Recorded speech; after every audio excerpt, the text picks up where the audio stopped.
America में Donald Trump एक बार फिर से राष्ट्रपति बन गए हैं 4 साल के अंतराल के बाद। यानी कि अमेरिका में ऐसा बहुत कम हुआ है कि एक बार चुनाव हारा हुआ व्यक्ति फिर से राष्ट्रपति बन जाए। 2024 के चुनाव में डोनाल्ड ट्रंप ने जीत दर्ज की है, साफ साफ जीत दर्ज की है और अमेरिका के चुनावी इतिहास में एक अनोखा मुकाम हासिल किया है। दूसरे विश्व युद्ध के बाद पहले ऐसे राष्ट्रपति बने हैं डोनाल्ड ट्रंप जिन्होंने 4 साल के अंतराल के बाद ये दोबारा चुनाव जीता। इससे पहले ग्रोवर क्लीवलैंड जो है वो इस तरह से वापसी कर चुके थे। तो बड़ी चीज ये है कि जैसा माना जा रहा था कि कड़ी टक्कर रहेगी, कमला हैरिस के पक्ष में माहौल बन रहा था।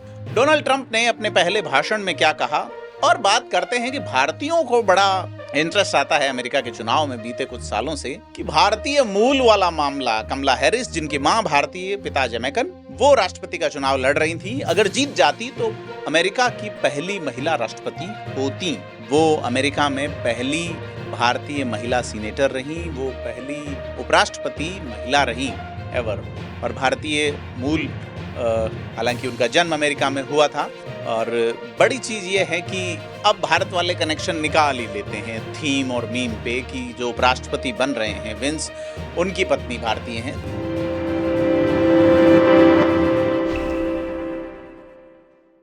एक बार फिर से आपका फेयर ऑब्जर्वर में स्वागत। मैं हूं प्रदीप।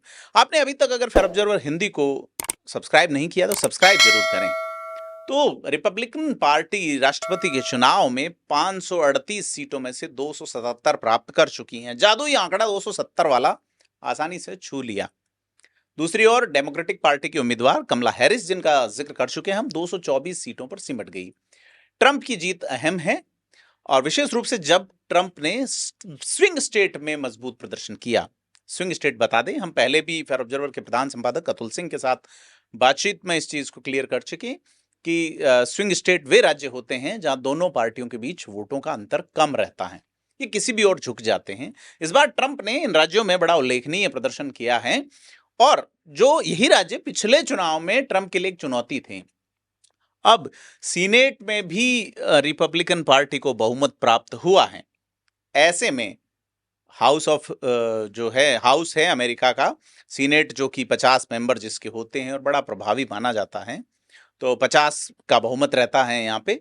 तो अब यह है कि स्पष्ट है कि रिपब्लिकन पार्टी की पकड़ जो है वो अमेरिकन पॉलिटिकल तंत्र पे खासी मजबूत हो गई हैं। जीत के बाद ट्रंप ने अपने भाषण में असंभव को संभव बनाने का प्रतीक कहा कि यह जो जीत है ये अमेरिकी जनता की देन है और उन्होंने अमेरिका को फिर से महान बनाने के लिए प्रतिबद्धता व्यक्त की और ये कहा कि रिपब्लिक पार्टी जो है उस पे जनता ने जो भरोसा जताया और उस पे वो अपना आभार प्रदर्शित करते हैं।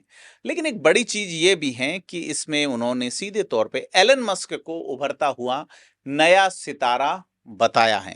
ट्रंप ने अपने भाषण में एलन मस्क का जो उल्लेख किया है वो बड़ा इंपॉर्टेंट है। ट्रंप ने कहा कि रिपब्लिकन पार्टी का नया सितारा है मस्क। मस्क की सराहना की और कहा कि चुनाव अभियान में जिस तरह से उन्होंने योगदान दिया वो सराहनीय है। अब मस्क का जो समर्थन है वो रिपब्लिकन्स के लिए एक बड़ी जीत का आधार तय करता है। मस्क अपने सोशल मीडिया का जो बड़ा प्लेटफॉर्म है ट्विटर, उस पर लगातार प्रभावी रहे। मस्क की टेक्निकल और कारोबारी दुनिया में मजबूत पहचान और प्रभाव है, इसका फायदा ट्रंप को सीधे तौर पे मिला।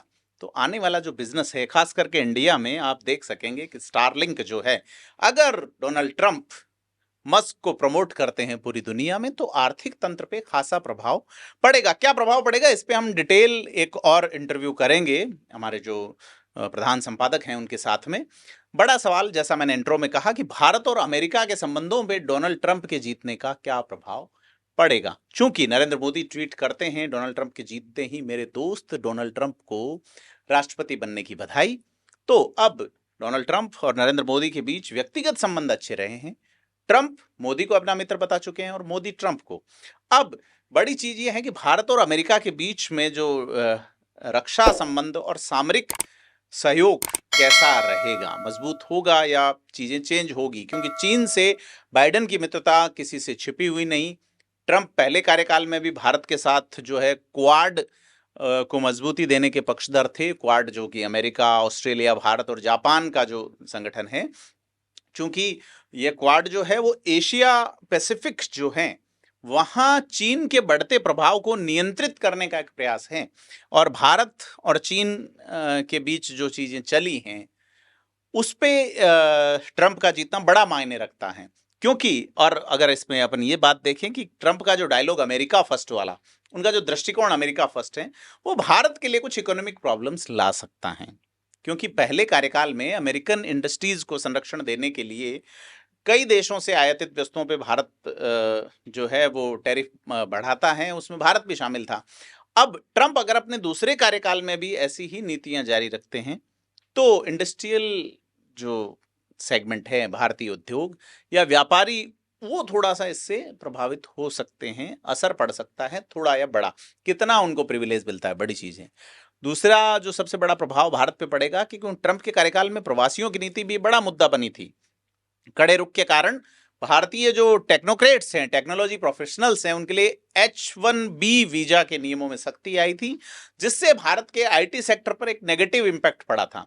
यदि ट्रंप की नीति अब जारी रहेगी तो भारतीय आईटी कंपनियों को कुछ वैकल्पिक बाजार तलाश करने पड़ेंगे। तीसरा सवाल है कि जैसा मैं पहले जिक्र कर चुका कि ट्रंप की जीत से अमेरिका चीन के बीच निश्चित तौर पे तनावपूर्ण रिश्तों का एक नया अभियान शुरू हो सकता है, अध्याय शुरू हो सकता है नया, जिसमें थोड़े तनाव होगा। क्योंकि बाइडेन की मित्रता, जैसा मैं उल्लेख कर चुका, छिपी नहीं किसी। क्योंकि ट्रंप के पहले कार्यकाल में अमेरिका और चीन के बीच व्यापारिक विवाद अपने चरम पर था और उनका कठोर रुख चीन के खिलाफ जारी रहने की उम्मीद है, क्योंकि वो मंचूरियन जैसे शब्द इस्तेमाल कर चुके अपने पूर्ववर्ती के लिए। तो भारत के लिए स्थिति थोड़ी लाभकारी बनती है और भारत को अमेरिका के साथ अपने डिफेंस और पॉलिटिकल मामले, पॉलिटिकल में डिप्लोमेट्स मामलों को थोड़ा अधिक गहरा करने का मौका मिल सकेगा। दूसरा एक चीज ये भी है कि दक्षिण एशिया के अन्य देशों में पाकिस्तान पर भी ट्रंप के प्रभाव को लेकर कई सारी अटकलें हैं। क्योंकि ट्रंप का एक डायलॉग कश्मीर के मुद्दे पे मध्यस्थता का प्रस्ताव जो है भारत को थोड़ा सा असहज कर चुका है, जो कि भारत के कूटनीतिक रूप के निश्चित तौर पे विपरीत था। क्योंकि कश्मीर को भारत अपना हिस्सा बताता है और पाकिस्तान अपना, कश्मीर स्वतंत्र वाली बात। और तो अमेरिका का इसमें इस बेसुरे तार को छेड़ देना या इस तार में एक बेसुरी राग गुंजा देना भारत के लिए एक अलग चर्चा का विषय बन सकता है।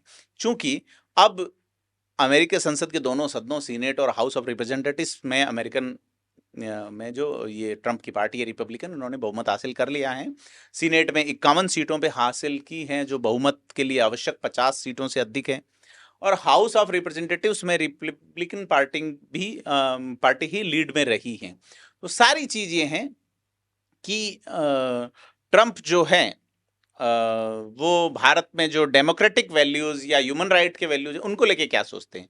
क्योंकि अभी तक भारत को लेके अमेरिका का रुख बदला रहा। बाइडेन के कार्यकाल में निश्चित तौर पे भारत के खिलाफ कई टिप्पणियां आती रही, चाहे वो अपन सिख अलगाववादियों के मामले रहे हो जो कि खालिस्तान की मांग कर रहे हैं, जिस तरह से भारत के जो एनएसए हैं उनके खिलाफ मामला दर्ज हुआ, प्रधानमंत्री मोदी के दौरे में वो जा नहीं पाए, कनाडा जिस तरह से अपने एक अलग ही रॉ में बोल रहा है। तो ये जैसे निज्जर और पन्नू वाला मामला जो रहा है, इसमें क्योंकि ट्रंप ने भारत के मानवाधिकार और लोकतांत्रिक मूल्यों को लेकर बहुत कम टिप्पणी की है, जो भारत के लिए अनुकूल नजर आती है। अब दूसरे कार्यकाल में क्या रहता है, क्योंकि निश्चित तौर पे भारत सरकार किसी भी क्षेत्र में बाहरी हस्तक्षेप पसंद नहीं करती है। तो बड़ा चीज ये है कुल मिला के मोटे मोटे तौर पे कि डोनाल्ड ट्रंप की जीत ने अमेरिका में एक नया राजनीतिक परिदृश्य उभारा है। कि अमेरिका में ट्रंप ने जो वादे किए, अमेरिका फर्स्ट का दृष्टिकोण और ग्लोबल मामलों पर उनका कठोर रुख साफ है कि अगले 4 साल अमेरिका और अंतर्राष्ट्रीय संबंधों में कई बदलाव आ सकते हैं। भारत और अमेरिका के बीच रणनीतिक सहयोग में मजबूती आ सकती है, चीन के साथ मामला अलग तरीके से जा सकता है। सारी चीज जो है वो अपन देखेंगे कि क्या रहेगा, नजर बनी रहेगी। आपसे अपील है कि फेयर ऑब्जर्वर हिंदी को सब्सक्राइब वाला बटन दबा दें, नोटिफिकेशन बेल आइकन भी क्लिक कर दें, ताकि हम आपको लगातार अपडेट करते रहें। धन्यवाद।